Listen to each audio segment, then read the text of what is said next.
Hello and welcome to our final installment of Wayside School Gets a Little Stranger by Sachar. This is chapter 30, The Little Stranger. That's how the book gets its title. It's not that the school got weirder, although it is quite weird. A little stranger comes to class today.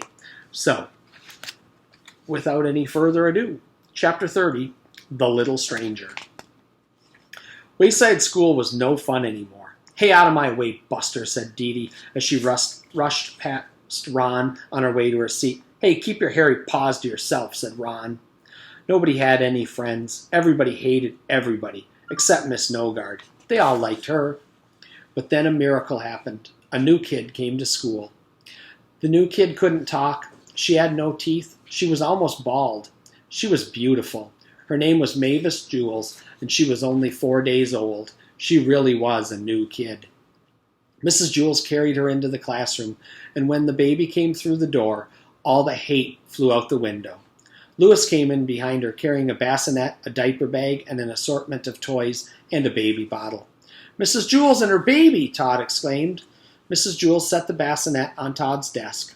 Mrs. Jules gently laid her baby down on it, on soft yellow blankets. Everyone crowded around the little stranger. "Look at her totally tiny toes," Bebe squealed. "Aren't they the cutest things you've ever seen in your whole life?" "Check out her nose," said Myron. "Oh, she's beautiful, Mrs. Jules," said Joy. "Can I touch her?" "Sure," said Mrs. Jules. They took turns touching the baby. "Goo goo goo goo," said Mac as he gently shook Mavis's little hand. "Iggle wiggle poo poo," said Allison, tapping her on the nose. "Iggle wiggle poo poo poo," said Rondi, tickling her foot. "Yibble bibble," said Todd. "Oogie boo boo," cooed Joe.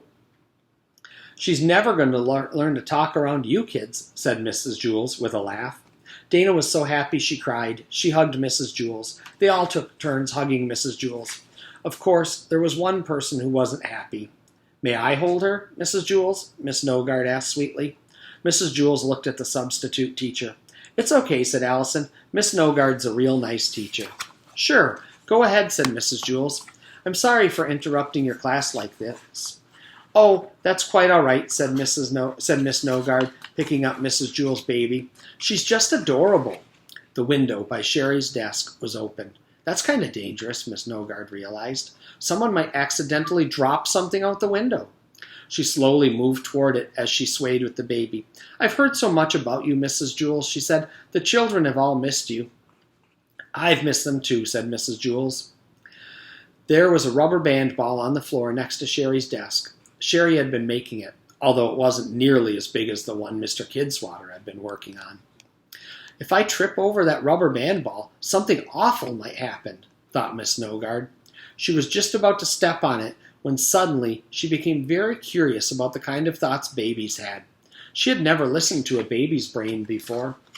Miss Nogard held Mavis close to her heart and listened. She gasped. Her face turned white and her legs wobbled beneath her. As she tried to get her balance, she stepped on the rubber band ball and fell toward the open window. Louis jumped over Sherry's desk and grabbed her just in time. Mrs. Jules hurried over. Miss Nogard tenderly handed Mrs. Jules her baby. Then she fainted into Louis's arms. It was impossible to describe in words exactly what Miss Nogard heard when she listened to Mavis's brain. Babies don't think in words. Miss Nogard heard pure love and trust and faith without words to get in the way. It was love so strong it dissolved away all the bitterness that had caked around her heart. She opened her eyes. "Are you all right, Miss Nogard?" asked Stephen. All the children were very worried about her.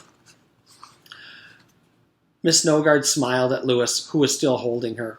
"I'm fine," she said. She took a couple of steps to steady herself. "In fact, I think I'm better than I've been in a long time." She laughed. She hugged Stephen.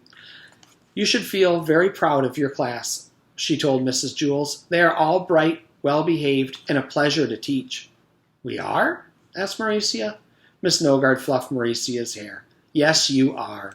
Mauricia smiled up at her. "I know," said Mrs. Jules. "I told my obstetrician." "Your what?" asked Joy. Obstetrician, said Mrs. Jules. "That's the doctor who helped me have the baby. Then once the baby is born, she gets a new doctor. That's called a pediatrician. That's different from a podiatrist, who's a doctor who takes care of people's feet. There are many different kinds of doctors. There's also a... Todd raised his hand. Mrs. Jules, you're starting to get a little boring, he said. Mrs. Jules made Todd write his name on the blackboard under the word discipline. If you remember that back from the Mrs. Brazil chapter, that Todd would do that, and she liked it. But we know Todd gets in trouble with Mrs. Jules. Hey, Louis, shouted Mac. Ask Miss Nogard out on a date. Everyone looked at Louis. Miss Nogard looked at him too. Do it, Louis, said Leslie. I really would like to get to know you better, Miss Nogard, he said. Ooh, said Paul and Leslie. Way to go, Louis, cheered DJ. Call me Wendy, said Wendy Nogard. Ooh, said Bebe and Calvin. Okay, Wendy, and you can call me Louis. I already do, said Wendy. She smiled at him. He smiled back. So what do you say? He asked. Would you like to go out sometime? Miss Nogard hesitated. Say yes, Miss Nogard, urged Jenny. Miss Nogard took a deep breath. I like you, Louis, she said, but there is something you should know about me first. She bent over and parted the hair on top of her head. Everyone crowded around as they tried to get a good look. It's an ear, shouted Jason. Yes, it's an ear, said Miss Nogard. Cool, said Terence. Can I touch it? Asked Dana. Everyone took turns touching her ear, the one on top of her head, I mean. So, Louis, are you sure you still want to go out with me? She asked. Louis held her hand and said, I like you a lot, he said. It doesn't matter how many ears you have. He paused for a second. How many ears do you have? Just 3, she assured him. I think your ears are beautiful, said Louis. I think your nose and eyebrows are beautiful. Miss Nogard didn't have to read Louis's mind to know he was telling the truth. She could see it in his eyes. His eyes were like the moon. She kissed him. His mustache tickled. Everybody oohed. So, if you recall, the ending to Sideways Stories from Wayside School ends with everybody booed, and Wayside School is falling down ends with everybody mooed, and now this one ends with everybody oohed. So, that is our final chapter of the book. We finished it up just before school ends, so I hope you enjoyed it. This is the first time I've ever actually read books online, but I always read these 3 books to my classes, so without having school to do that, this was the best way that we could do it, and you could still hear the story.